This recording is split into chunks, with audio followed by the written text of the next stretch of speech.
আর ওই যে দেখতে পাচ্ছ দূর থেকে মাথা উঁচু করে দাঁড়িয়ে আছে কলকাতার সব থেকে উঁচু বিল্ডিং 42 তলা টাটা স্টিলের, রতন টাটা বানিয়েছেন। আর যেই সাইড দিয়েই দেখি না কেন ভাই, ভিক্টোরিয়া ইজ ভিক্টোরিয়া সেরা সেরা সেরা। যেই অ্যাঙ্গেল থেকে তুমি দেখবে ভিক্টোরিয়াকে লাগবে একদম কুইনের মতন, যেন স্বয়ং কুইন ওখানে বসে আছে। চারিদিকে ভাই কামান টামান ভর্তি, আমার তো ভয় লাগছিল কখন কোন জায়গা থেকে গুলি না বেরিয়ে যায়।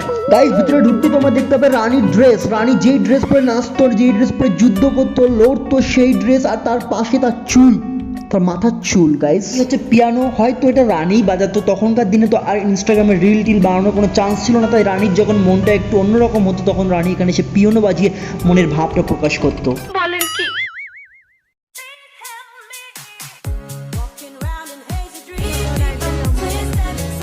ভিক্টোরিয়া তোমরা তো অনেকেই গিয়েছো, অনেকে মোবাইলেই ভিডিও দেখেছো, কিন্তু কেউ কি জানো ভিক্টোরিয়া কত টাকা দিয়ে তৈরি করা হয়েছিল? তোমরা কি জানো ভিক্টোরিয়ার টাকা কিভাবে এসেছিল?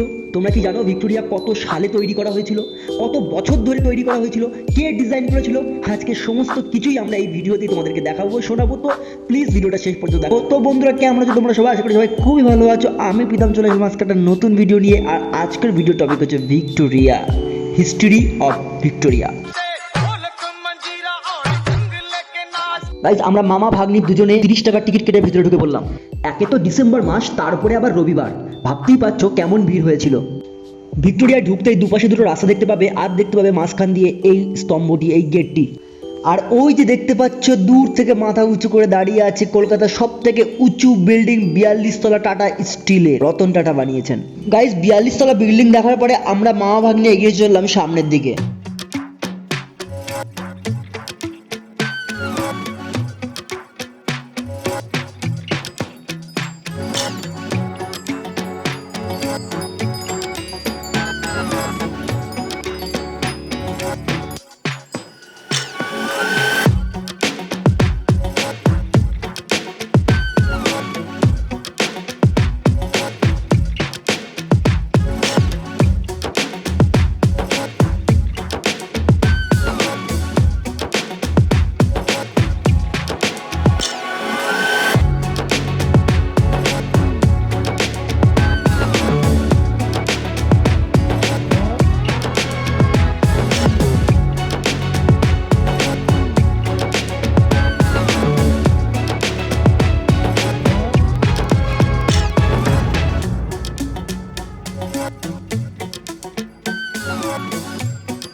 এটা হচ্ছে ভিক্টোরিয়া মেমোরিয়াল হলের একটা ডেমো, বাট ডেমোটাও অপূর্ব সুন্দর ছিল।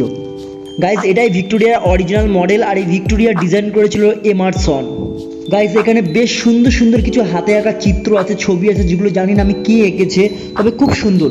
আর এই হচ্ছে পিয়ানো, হয়তো এটা রানী বাজাতো। তখনকার দিনে তো আর ইনস্টাগ্রামে রিল টিল বানানোর কোনো চান্স ছিল না, তাই রানীর যখন মনটা একটু অন্যরকম হতো তখন রানী এখানে সে পিয়ানো বাজিয়ে মনের ভাবটা প্রকাশ করতো। বোকা লোক, পাগল ছাগল লোক, কথা বলতে পারে, কথা আটকে যায়।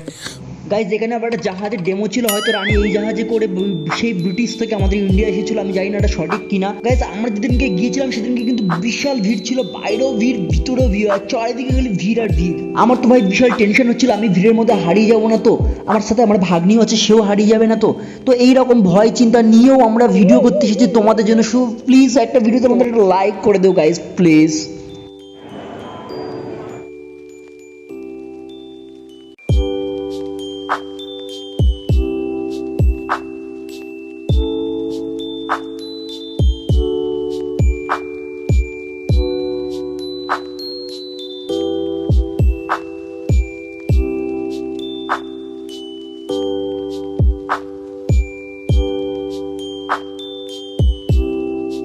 যা পঞ্চম জর্জ ও তৎকালীন ওয়েলসের যুবরাজ 4ই জানুয়ারি 1906 সালে এর ভিত্তি প্রস্তর করেছিলেন এবং 1921 সালে এটা জনসাধারণের জন্য উন্মুক্ত করা হয়।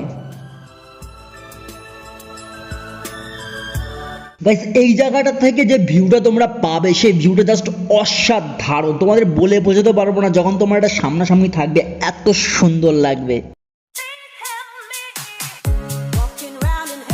গাইস একদম হাতের সামনে ছিল বন্দুক, কত দিন ধরে প্রতীক্ষা করেছিলাম এই বন্দুক একদিন হাতে পাবো আর ঠুস ঠুস করে মেরে দেবো, কিন্তু আমি ভাই কিচ্ছু করতে পারিনি। কাঁচের বাক্স দিয়ে ঢাকা ছিল সুন্দর করে, জাস্ট দেখে দেখে মনটাকে ভাড়ালাম। রানী হয়তো এই বন্দুক দিয়েই গুলি করতো, মারতো, কিন্তু কাদেরকে মারতো আমি জানি না। গাইস এখানে অনেক রকমের বন্দুক আছে, বড় বন্দুক, মেজো বন্দুক, ছোট বন্দুক, ভাই সব রকমের বন্দুক ছিল। গাইস বন্দুকের পাশে অনেকক্ষণ ধরে থাকায় আমার কেমন ভয় ভয় লাগছিল, তাই ভয়ের চোটে ভাই বন্দুকের পাশে আমি বেশিক্ষণ থাকতে পারলাম না, তাই ওখান থেকে বেরিয়ে আসলাম।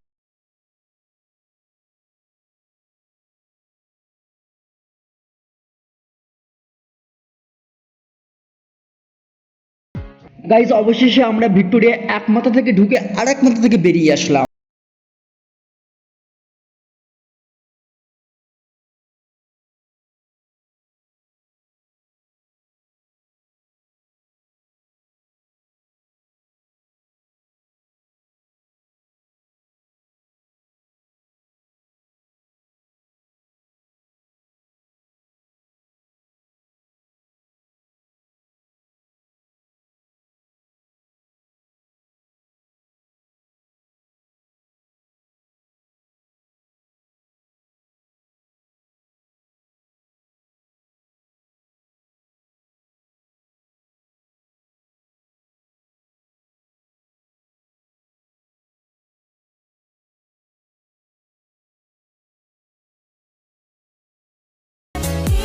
তো গাইস আমি এসেছি কলকাতার ভিক্টোরিয়া মেমোরিয়াল হলে। তো ভিক্টোরিয়া মেমোরিয়াল হলে তোমরা কি করে আসবে? তোমরা শিয়ালদা থেকে যে কোনো বাসকে মানে বাসওয়ালাদের জিজ্ঞেস করে যে আমরা ভিক্টোরিয়া মেমোরিয়াল হল যাবো, 227 এই বাসে করে তোমরা শিয়ালদা থেকে ডাইরেক্ট চলে আসতে পারবে ভিক্টোরিয়া মেমোরিয়াল হলে। আর এখানে টিকিট মূল্য 30 টাকা, শুধু যদি গার্ডেনে ঢোকো তাহলে 10 টাকা, আর পুরো মেমোরিয়াল ঘুরলে পুরো 30 টাকা। তবে যারা আমাদের পার্শ্ববর্তী প্রতিবেশী দেশগুলো রয়েছে যেমন নেপাল, ভুটান, পাকিস্তান, এদের জন্য টিকিটের দাম 100 টাকা, আর যারা আর অন্যান্য দেশ থেকে আসে ওদের জন্য 500 টাকা করে। তোমরা ভিক্টোরিয়া মেমোরিয়াল হলে সোমবার বাদে বাদবাকি যে কোনো দিন আসতে পারো। সোমবার দিন মেমোরিয়াল হলটা বন্ধ থাকে আর এটা হচ্ছে খোলা হয়। আর ভিক্টোরিয়া মেমোরিয়াল হলে খোলা হয় সকাল 10টা থেকে বিকেল 6টা পর্যন্ত।